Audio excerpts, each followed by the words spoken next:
This is BBC Two. Now, Professor Lewis Wolpert concludes his series on depression, a living hell. In July 1996, Lisa Northcott left her job at the BBC in Bristol. She was given a rousing send-off. Lisa, I'd like to present to you this with the undying love of all of the radio listeners. Lisa was independent, bright, bubbly, and ever so feet on the ground, ever so calm in a crisis. But Lisa was vulnerable too. None of her colleagues knew that a few years before she had suffered a severe depression. She was ashamed of it.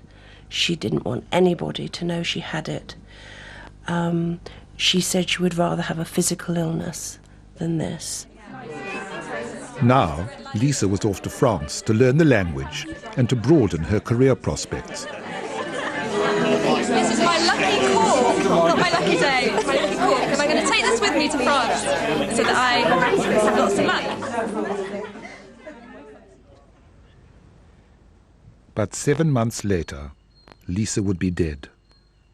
The story of her decline shows how savage depression can become and how elusive can be its treatment.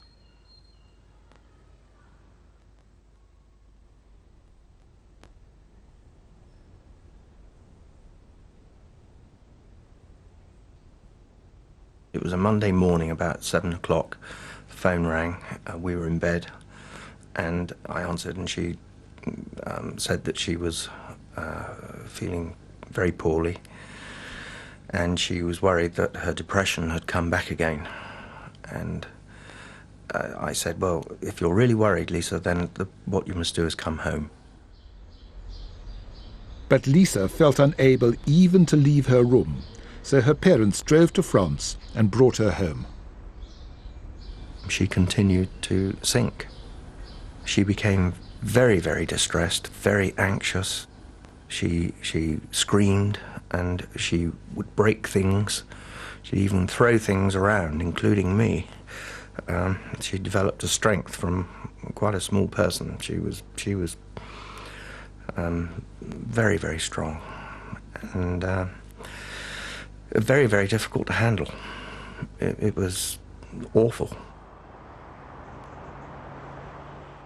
I didn't want to go to hospital. Please don't take me to hospital, she said.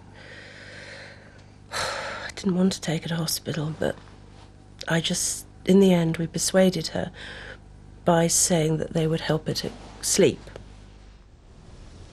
In hospital, Lisa's anxiety continued. Antidepressants did not help, though tranquilizers did bring some respite. I called it the magic pill. And when she was calm, under the influence of that medication, if you like it, she really did seem to be getting better, and we were hopeful that things were good. After 8 weeks in hospital, Lisa's doctors suggested that her parents take her out for the day. Lisa wanted to walk along the cliff path. We thought nothing of it, and off we went.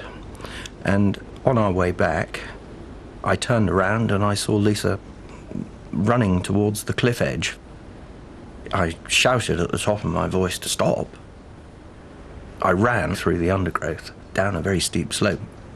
I managed to grab her, and she was very close to the edge, but fortunately didn't make it.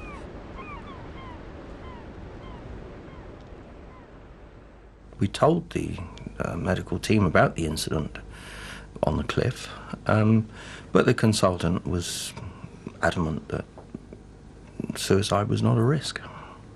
They said that she could come home, felt it would be in her interest for her to come home.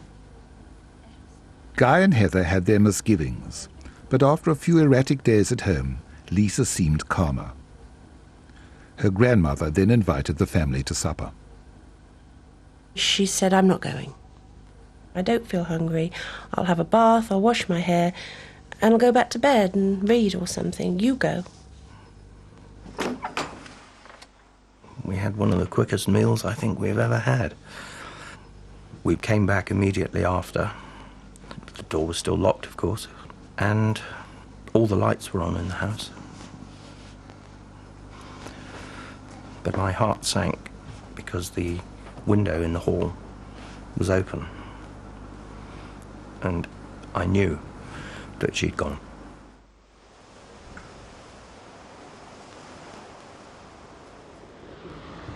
Guy went to search for her. I was looking at all the danger spots, and it was dark, of course. I mean, it's so difficult to find people in the dark. So I drove around as much as I could, but it was hopeless. And so we just sat up all night and we were waiting for daylight to break. At dawn, a police helicopter found Lisa's body at the foot of the Avon Gorge.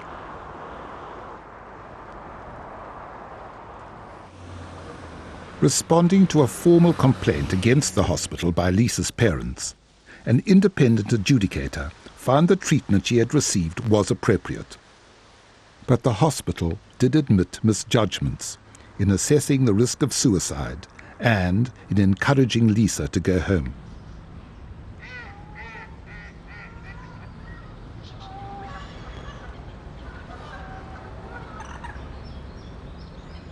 Lisa was just one of about 18 people who commit suicide in Britain every day.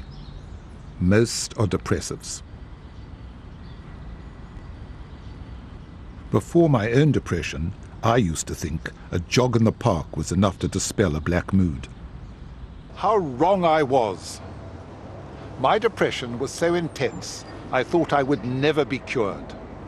Like Lisa, I just wanted to die. In the end, I did respond to drugs, and therapy helped me back to normal. Flawed it may be, but the treatment of depression has come a long way. Only 60 years ago, mental institutions were like prisons where the mentally ill could be safely locked away. Medication hardly existed. Experimental treatments range from the bizarre, like water therapy, to the brutal and downright dangerous, like inducing fever by wrapping patients in cold, wet sheets. But one treatment has survived. Administered liberally with neither anesthetic nor muscle relaxants, electroconvulsive therapy, or ECT, became a byword for medical maltreatment. Today, ECT is a much more measured procedure. The patient is monitored for their blood pressure. They have a pulse oximeter here to measure the oxygen levels, and an ECG which provides us with a heart trace here. And we also have the ability with this machine to monitor an EEG, the brain waves. The patient would be given an anaesthetic, which is short-acting. Then we would use electrodes like these. Once the machine was set up, normally they would be placed one either side of the head like so, inducing a very brief fit or convulsion.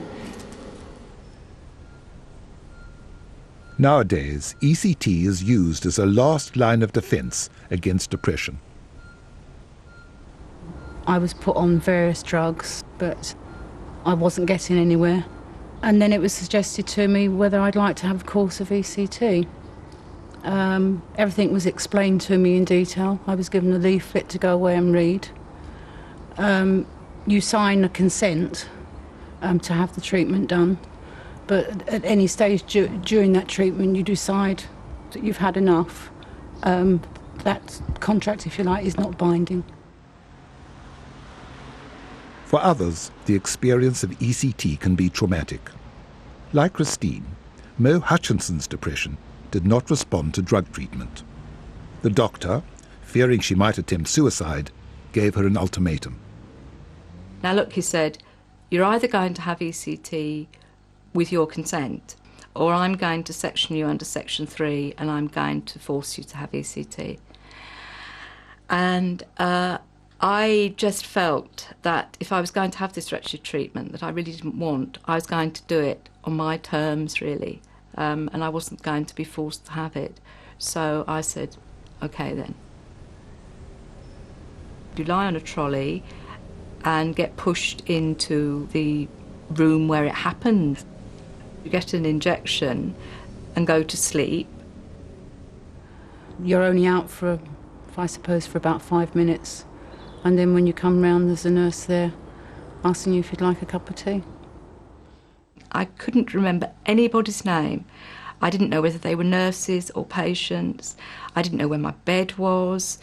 I just couldn't remember a thing. Following recovery, there can be a bit of memory disturbance, but longer term, it's been shown by recent research that people who've received a number of ECTs given on modern machines using dosing methods that we now use have had no long-term changes to either their brain structure or the cognitive function that they have. But many hospitals don't have modern machinery. Last September, the Department of Health wrote to all ECT facilities in Britain complaining of poor training, a lack of dedicated consultant time and inadequate and outdated equipment. I had done a workshop with a colleague at a conference the year before I'd had the ECT. And he was saying to me, I'd like to write our workshop up. And I said, yeah, OK. And then I had the ECT and I couldn't remember doing the workshop. I had absolutely no memory of going to the conference and doing the workshop. Though they've been using it for 60 years, psychiatrists still don't know what ECT does to the brain. Yet clinical trials have shown it to be the most effective treatment for the most severe depressions. At its best, it can be life-saving. People who are highly suicidal, who are making attempts at taking their own life, or who are starving themselves to death, can be back to a reasonable level of functioning or back to being safe within a relatively short period of time. Everything started to come back to normal. I've still got hurdles to climb, but I need now to be back out in the environment. I'm back at work. There's only me now that can do that last stage, and I'm getting there. Severe illnesses typically demand powerful treatments. The trouble is, we don't always know how they work. They can be blunt instruments with debilitating side effects. And so it is with the most lethal of depressive illnesses, manic depression. This is the Washington home of Kay Redfield Jameson, psychologist and manic depressive. When I got manic, I thought I had the answers to everything that was going on in the universe. I shared them with people. I thought everyone would want to know. As it turns out, most people really don't want to know. And I had great energy. I wrote endlessly. I was very involved in 1,000 projects. Everything was easy. I just felt fabulous. It's like things are very acute. I felt very exhilarated, a connectedness with most things. I saw things. Things had a different meaning, much more meaning than I would have ordinarily. Just simple little things became very important to me. Paul Lake was an artist. The highs of his mania inspired his creativity. But mania has a dark side too. Gradually, I became paranoid.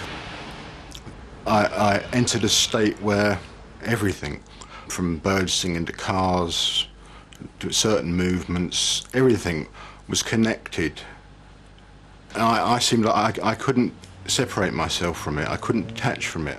I went on a sort of an unaccompanied by spacecraft trip to Saturn. I went out and went through star fields and went cruising around the planet. I saw very grotesque things as well as very beautiful things. In the pendulum of manic depression, the delusions of mania often give way to melancholy. I had psychotic depression. I was paralyzed by depression. At one point, I attempted to take my own life, took an overdose of lithium, and just completely immobilized at one point for 18 months. I mean, it's a severe lethal disease. I've had suicidal thoughts for years, you know, quite regular. Yeah, I suppose it's because it would be a release. Suicide would be a release of sorts. Every day, Paul takes lithium tablets, a standard treatment for manic depression. They regulate his mood swings. What they basically have done is stop my feelings of paranoia. They've also suppressed my emotional reaction, so I'm quite flat, quite numb, really. I'm just going through the motions of life.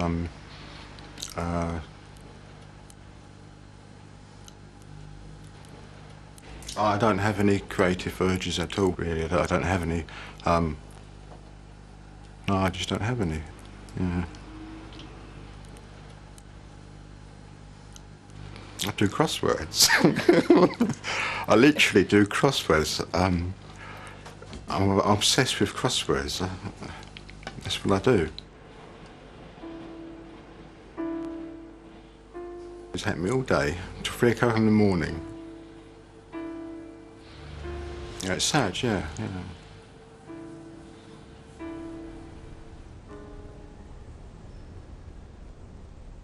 Lithium took its toll on Kay Jameson too. But she combated her manic depression by becoming a world expert on the subject.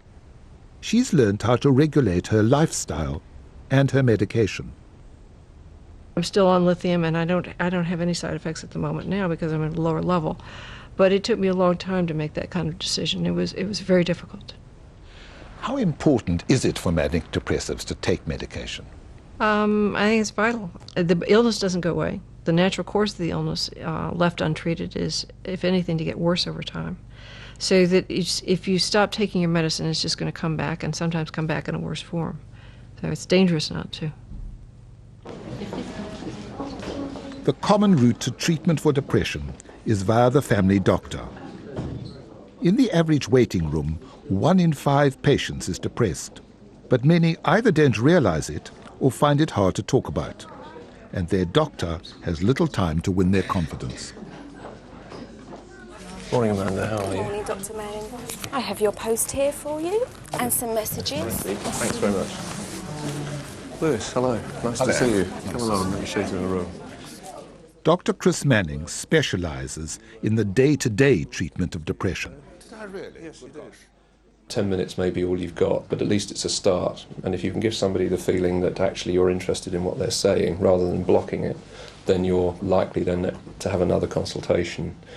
If a person is really, really agitated, and most of the work shows this, they are more likely probably to get a medical, that's to say a medical drug treatment for their problem, because people with agitation or depression usually stick out like a sore thumb. They're often at their wits' end, literally.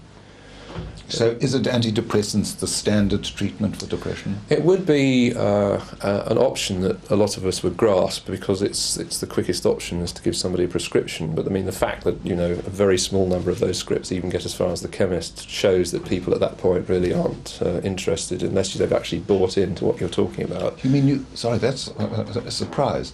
You're saying that you tell people that they're depressed, Yes. give them a prescription, Yes. and they don't take the medicine? That's right. A lot of scripts don't even get as far as the chemist. Let's see if we can work out the actual event rates of improvement in these patients. That's 55%. John Geddes leads a team that analyzes the research data on depression. He too has found that a GP's communication skills are key to effective treatment. Okay, so that's 68, so 32% improvement.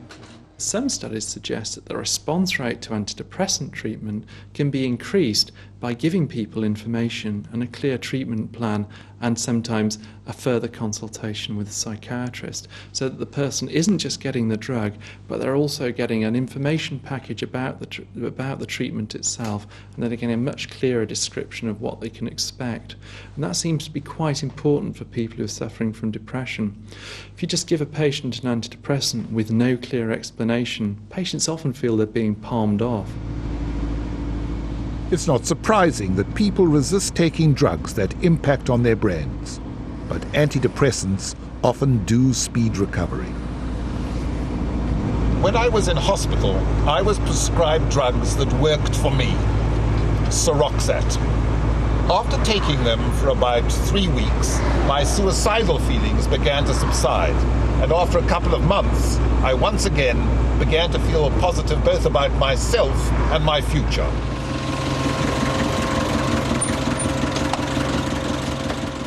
Seroxat was developed by the pharmaceutical company SmithKline Beecham. It's one of the newer generation of antidepressants known as SSRIs, which affect a brain chemical called serotonin. Serotonin is a chemical which is inside the brain, which actually passes messages between nerve cells. Can I show you on my computer screen?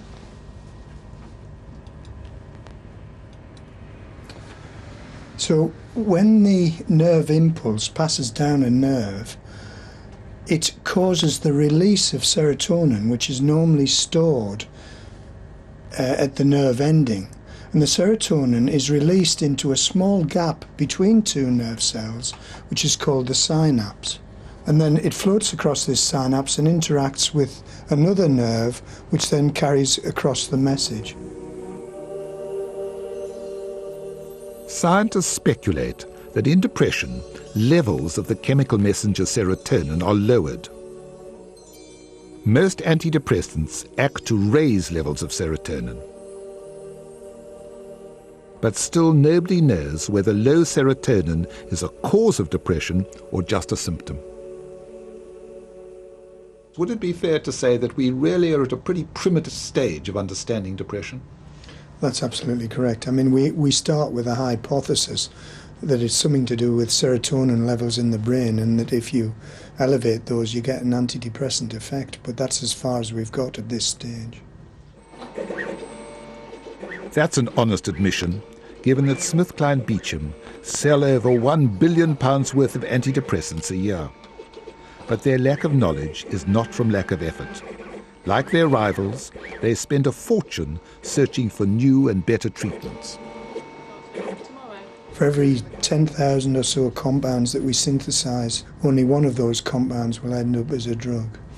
The total cost of the procedure, from taking the first compound all the way through all the clinical trials, is something like £350 million. So it's fantastically expensive.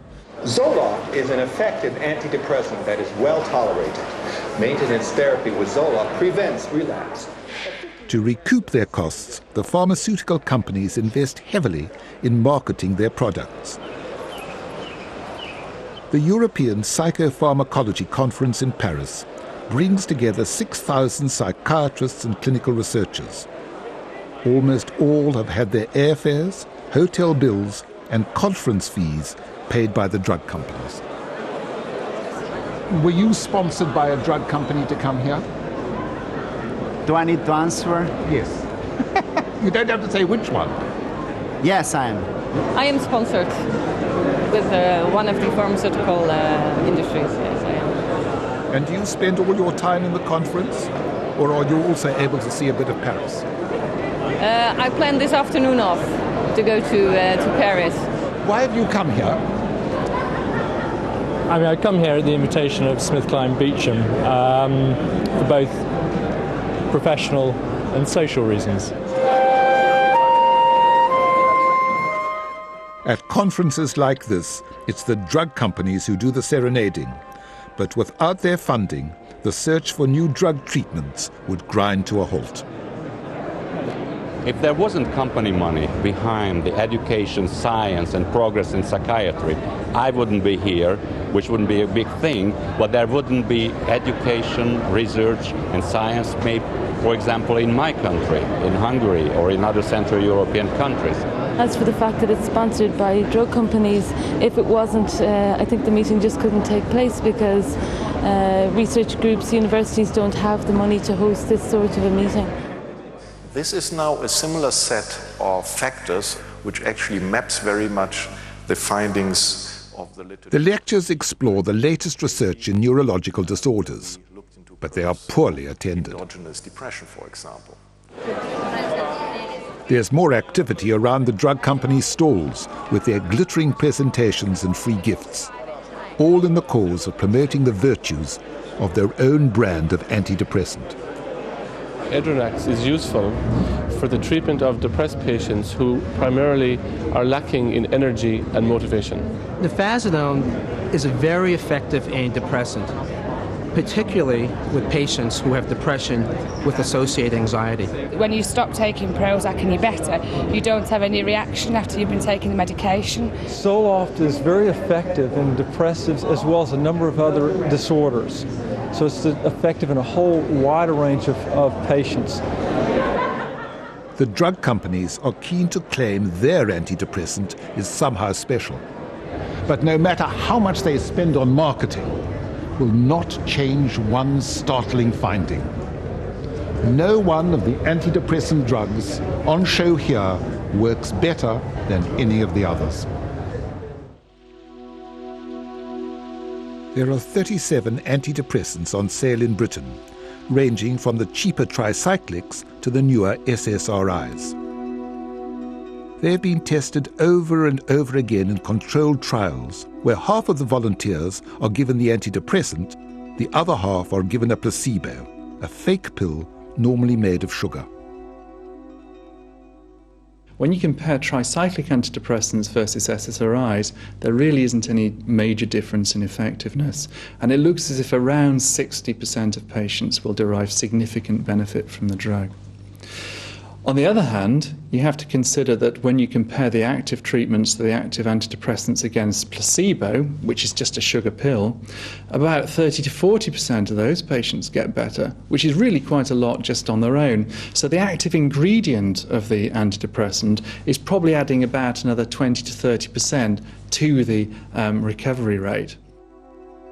So 30% of people will respond to any one antidepressant, and 40% will recover naturally. That does not mean the rest are condemned to depression forever. Just because we fail to respond to one treatment doesn't mean to say we're going to fail to respond to another treatment, but it means that we should fairly actively move from one treatment to another if we don't respond to the first one. Hi, Daddy. Have a nice day. The main drawback of antidepressants is they all have side effects. An apple a day keeps the doctor away. Dr. Chris Manning's interest in depression began 13 years ago, when he first suffered the illness himself. 6 minutes yesterday. I felt as though my heart was in a glass box, as the Africans put it. A real bleakness to everything. Do you want butter? I felt unplugged, really, and very, very distant from the family. People at Brisbane, it wasn't made clear to them that they had to... Over the years, Chris has been prescribed many different drugs. Well, first of all, I was put on Nardil, which is this one here, and then, together with that, to help cope, I was also put on diazepam, which is Valium, and it didn't really work. I was becoming increasingly sleepless, and the agitation was still carrying on, and it just got worse and worse and worse, and I was put on to triptazole. That worked extremely well. I mean, within a couple of hours of taking that, I was asleep on the landing, and it was just such a relief to have peace from those awful feelings. I took those for about 8 years, became horrendously constipated on them, a very dry mouth, chewed lots of chewing gum, which annoyed my wife no end. Couldn't drive a car faster than 40 miles an hour, so never got anywhere useful in my car. And couldn't speak at meetings. I was quite flat, really. Eventually, Chris tried out one of the new SSRIs. I'd say that medicine really altered my life, because it meant that I was able to get a therapeutic benefit from a medicine, and without any troublesome side effects. I felt a bit of nausea at the beginning, but that was all. Would everybody have the same side effects to these drugs as you've had? The newer ones, I find they're much better tolerated, but of course there is no way still, really, of predicting with any great accuracy which people respond to which medicines, although medicines these days generally are probably easier to classify than they used to be. Clearly, Chemical antidepressants, though not addictive, can have uncomfortable side effects. But there is a remedy for mild depression, which has almost none. This is it, St. John's wort. It's available in most health food and herbal remedy shops. But it's not a licensed medicine, and so the manufacturers cannot put anything on the label that says that it can be an effective remedy for depression. St. John's wort is a herb that can grow almost anywhere. In the German province of Thüringen, hundreds of acres are given over to its cultivation. For in Germany, St. John's wort is the most popular treatment for depression, outselling every one of the manufactured antidepressants. What have you got there? David Wheatley is a psychiatrist who acts as a part-time consultant to a company selling St. John's wort. What's its real advantage?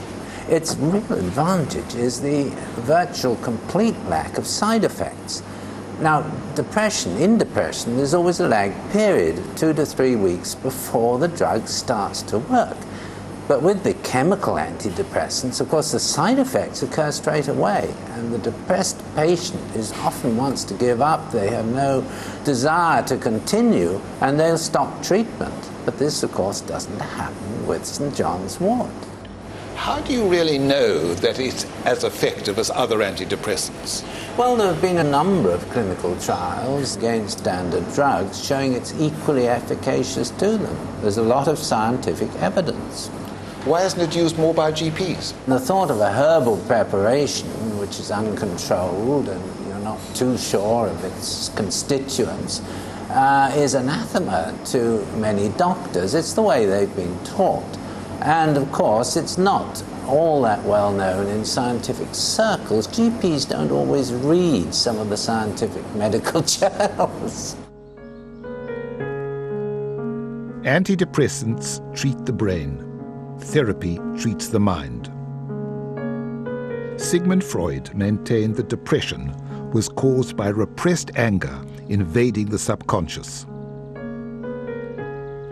It was an American psychoanalyst who first dared to question Freud's theory. I originally thought that depression, as Freud had said, was due to hostility. The person's hostility was turned against himself. But when I was treating the patients, I found that the main thing was the way they perceived themselves, their past, their future, their family, and so on. And this all was saturated with a very strong dose of negativity. It then occurred to me that perhaps if I just zero in on the negative thinking, that might get them to feel better. You said you felt depressed. Can you tell me about that? I felt bad because I had signed a paper, and I didn't know what I was signing on a real estate thing. And one of my friends said, well, you should have called us first. And then you thought that you wouldn't be able to handle it? And it's just so overwhelming to have all those problems. Dr. Beck's approach, known as cognitive therapy, has become one of the standard treatments for moderate depression. At 77, he still gives seminars in its application to fellow practitioners. In this case, the agenda was fairly clear-cut, but I did have to get an additional cognitive aspect from her when she said she wanted to deal with her automatic thinking. Automatic thoughts are ones that pass so quickly we hardly notice them.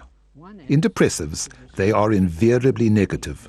It is these thoughts that cognitive therapy focuses upon. A patient that I was interviewing some time ago was telling me about her problems, so I said, how can I help you?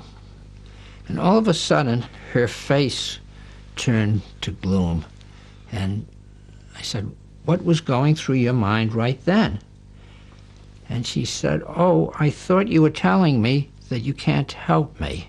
So her expectation was that you were going to say something negative to her. Absolutely. She took what I had said and turned it around into a negative. But then, since she shared the thought with me, we were able to test it out, and she could then see that she was wrong. So how do you treat someone with these negative thoughts? We train the patients to look for their changes in mood, anything that puts them up or even down, and then to look what thought immediately preceded it.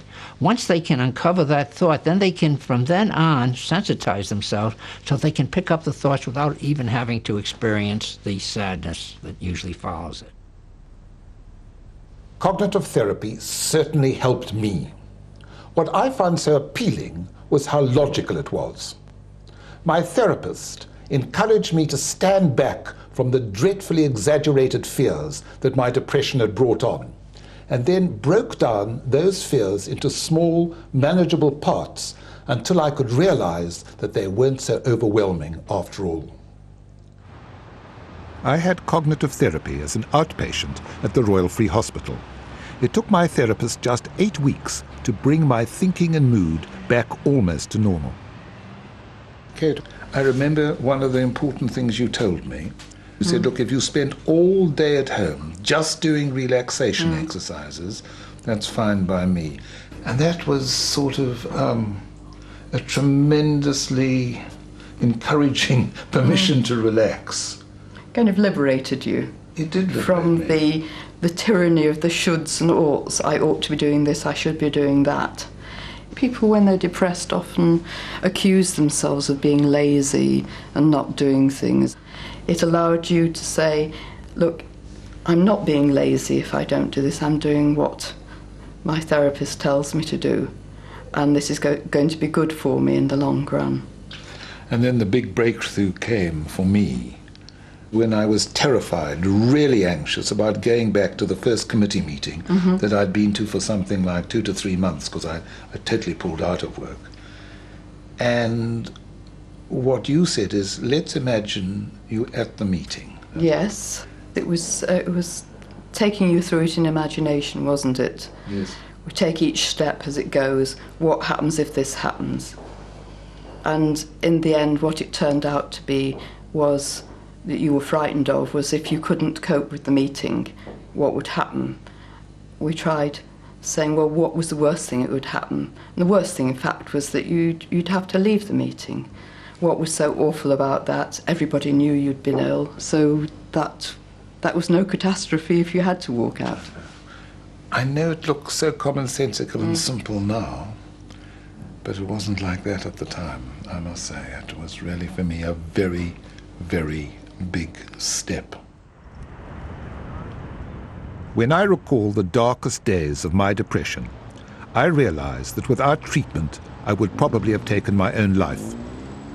But with treatment, I recovered. Most people do. There is a bewildering array of pills and therapies available to aid recovery. If the first you try does not work, keep trying. However terrifying it feels at the time, there is every chance of escaping from the living hell of depression. If you or somebody you know is affected by depression and you'd like to talk to someone, you can call our BBC Action Line on 0800 88 8809. Calls are free and completely confidential. That number again, 0800 88 8809. And you may be interested in courses designed to improve your listening skills and enable you to help your family and friends. Details are on CFAX page 615 and on our website.